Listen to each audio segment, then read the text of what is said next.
बिस्मिल्लाहिर्रहमानिर्रहीम। अस्सलाम वालेकुम स्टूडेंट्स। बेटा आज हमने 10th क्लास केमिस्ट्री में पढ़ना है लॉ ऑफ मैथ सेक्शन को। हमने मैक्रोस्कोपिक कैरेक्टरिस्टिक्स देखी थी लास्ट लेक्चर में केमिस्ट्री के। तो अब हमने बेटा लॉ ऑफ मैथ सेक्शन की तरफ जाना है। लॉ ऑफ मैथ सेक्शन में बेटा बताया जा रहा है 1869 में गुलबर्ग और वेट दो साइंटिस्ट थे। इन्होंने बेटा ये लॉ ऑफ मैथ सेक्शन दिया था और इन्होंने बेसिकली बताई थी हमें रिएक्शन में यूज होने वाले रिएक्टेंट्स के एक्टिव मास के बारे में। मतलब एक्टिव मास बेटा वो मास होता है जो हम उसमें यूज कर रहे हैं, और वो हम 2 ग्राम कर लें, 3 ग्राम कर लें, वो जिस भी क्वांटिटी में यूज हो रहा है वो उसका एक्टिव मास है।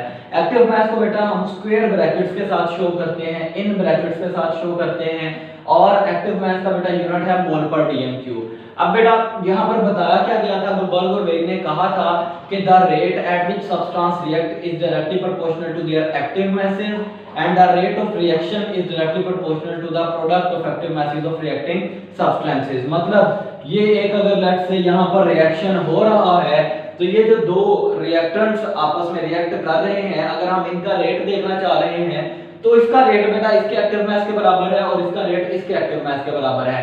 ये बेटा फर्स्ट स्टेटमेंट थी लॉ ऑफ मैथ सेक्शन की। The rate at which a substance react is directly proportional to their active mass. अगर हम let's say general chemical reaction है ए बी सी डी, हमने खुद से नाम लिखे हैं।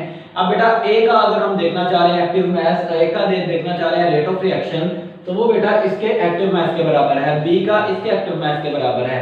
लेकिन अगर हम देखना चाह रहे हैं रेट ऑफ रिएक्शन, ये बेटा सेकंड कंडीशन है हमारी इसकी स्टेटमेंट की लॉ ऑफ मैथ सेक्शन के the rate at which substance react is directly proportional to their active mass and the rate of reaction is directly proportional to the square of reacting substance, square of active masses of reacting substance। मतलब ये बेटा react कर रहे हैं। अब अगर हम पूरा रिएक्शन का रेट देखना चाह रहे हैं तो जो रिएक्ट कर रहे हैं उनके एक्टिव masses को मल्टीप्लाई करवाएं और उनके एक्टिव masses का स्क्वायर लें, तो वो बेटा वो बराबर है हमारे लॉ ऑफ मैथ सेक्शन की सेकंड स्टेटमेंट के। अगर हम रेट ऑफ रिएक्शन देखना चाह रहे हैं तो रिएक्टिंग सब्सटेंसेस का एक्टिव मास का स्क्वायर और उसको हम मल्टीप्लाई करवाएं तो हमारा रेट ऑफ रिएक्शन आएगा।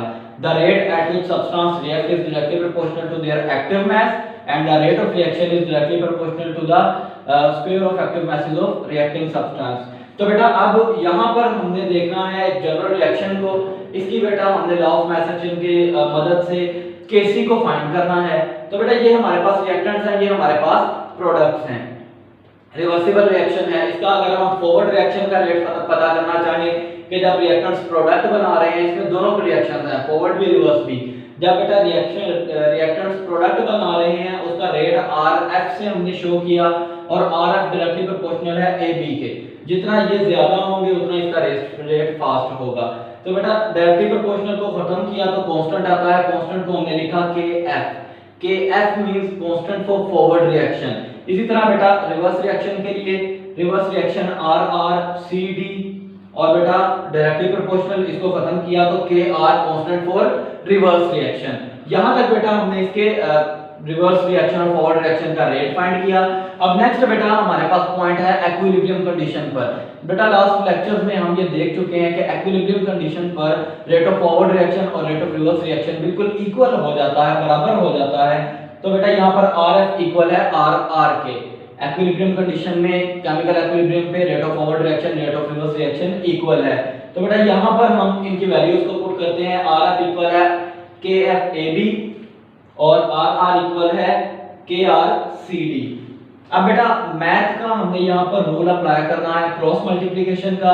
इसमें बेटा Kf ने इधर ही रहना है और Kr ने बेटा वहां से आकर इसके नीचे कुछ इस तरह से डिवाइड होना है, और यहाँ पर बेटा CD ने इधर ही रहना है और AB ने बेटा इसके नीचे आकर कुछ इस तरह से डिवाइड होना है। ये आप देख रहे हैं बेटा किस तरह से क्रॉस मल्टीप्लिकेशन हुई।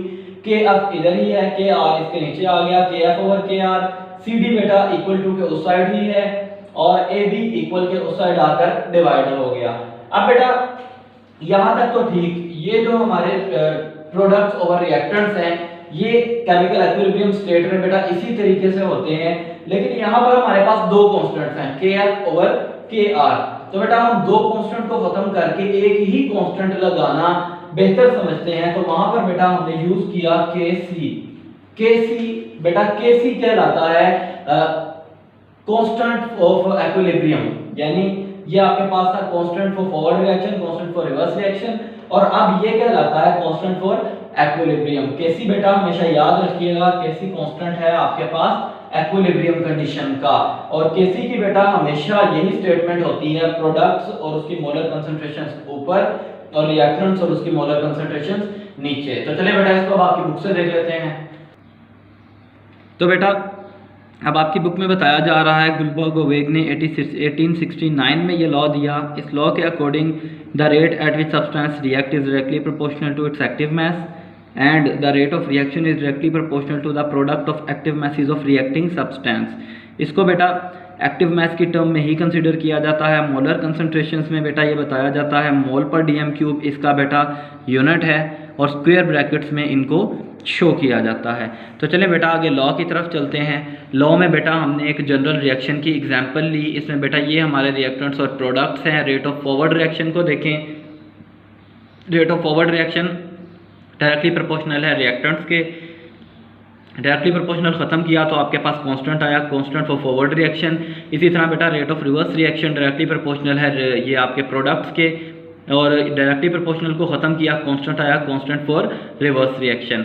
अब बेटा यहाँ पर आपने इक्विलिब्रियम स्टेट में देखा, तो इक्विलिब्रियम स्टेट में बेटा दोनों रिएक्शंस बराबर हैं, दोनों रिएक्शंस का रेट इक्वल है। तो यहाँ पर आपने इसकी वैल्यूज़ पुट की। उसके बाद बेटा आपने इनको क्रॉस मल्टीप्लाई करवाया, ए बी इस तरफ आ गया, के आर इस तरफ आ गया, के एफ ओवर के आर को बेटा आपने ख़त्म करके के सी यानी इक्विलिब्रियम कांस्टेंट लगा दिया।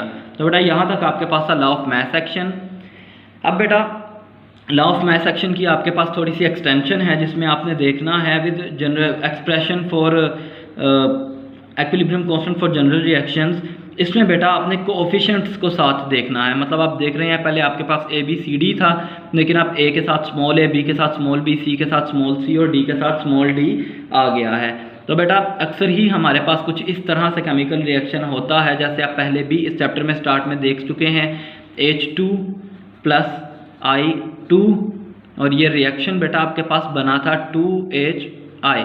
तो बेटा ये जो यहाँ पर 2 है ये बेटा बेसिकली हमारे पास है कोएफिशिएंट, और ये कोएफिशिएंट को बेटा हम यहाँ पर लिख रहे हैं A, B, C या D के साथ, इनमें से किसी में भी हो सकता है। जिसमें नहीं होगा वो बेटा सिंपली 1 और वो ख़त्म हो जाएगा, और जिसके साथ होगा उसकी वैल्यू साथ लिख दी जाएगी।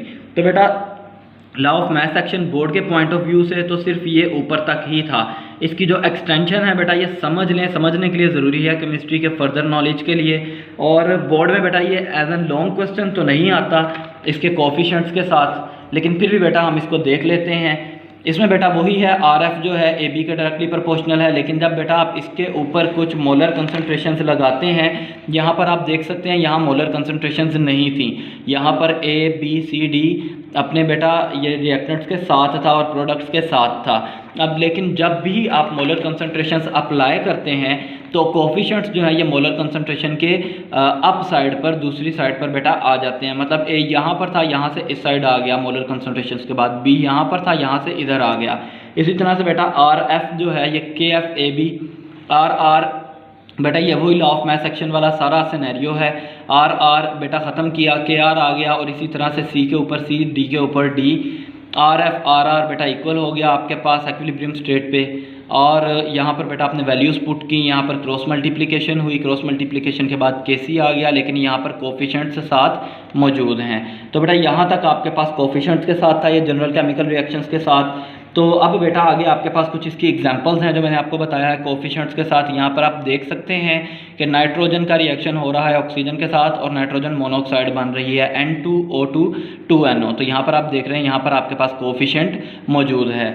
यहाँ पर बेटा अगर आप इसका केमिकल रिएक्शन वो केमिकल कॉन्स्टेंट फाइंड करना चाहें तो rate of forward reaction equal है RR N2O2, और रिवर्स रिएक्शन RR और जो उसके साथ बेटा यहाँ पर 2 था हमारे रिएक्शन में, वो इस तरह से था 2NO। लेकिन अब ये जो 2 है ये मोलर कंसंट्रेशंस के बाद अबव साइड पर आ गया है और ऊपर बेटा हमारे प्रोडक्ट्स, नीचे हमारे रिएक्टेंट्स। सेम बेटा ये नीचे वाला केमिकल रिएक्शन देखते हैं। यहाँ पर नाइट्रोजन रिएक्ट कर रहा है हाइड्रोजन के साथ और अमोनिया बना रहा है N2 3H2 और 2NH3। अब बेटा यहाँ पर दो कोफिशिएंट हैं, हाइड्रोजन के साथ भी और अमोनिया के साथ भी। रेट ऑफ फॉरवर्ड रिएक्शन बेटा आपके पास है KF N2 के साथ कोई कोफिशिएंट नहीं था, वो वैसे ही आ गया। हाइड्रोजन के साथ 3 था बेटा, वो मोलर कंसंट्रेशन के ऊपर आ गया। और रेट ऑफ रिवर्स रिएक्शन में अमोनिया के साथ बेटा 2 था मोलर उसके कोफिशिएंट में, तो वो ऊपर आ गया। और साथ बेटा KR वैसे ही आ गया। अब बेटा इसका अगर हम देखें, प्रोडक्ट ऊपर आ गए, इसके रिएक्टेंट्स नीचे आ गए, NH3 2 और N2 H2 और साथ 3। तो बेटा यहाँ तक इस तरह से आपका कुछ लॉ ऑफ मास एक्शन और उसके कोफिशिएंट का सारा सिनेरियो था। इसकी एग्जांपल्स भी आपको साथ मैंने डिटेल में बता दी। अपने लेक्चर्स को बेटा घर पर तैयार करें। होपफुली आपको यहाँ तक अंडरस्टैंडिंग हो गई होगी। घर पर बेटा इसको टैली करें, इसका रिटर्न वर्क भी करें, और अगर कोई इशू हो तो क्वेश्चन पूछें, अपना फीडबैक ज़रूर दें। Thank you.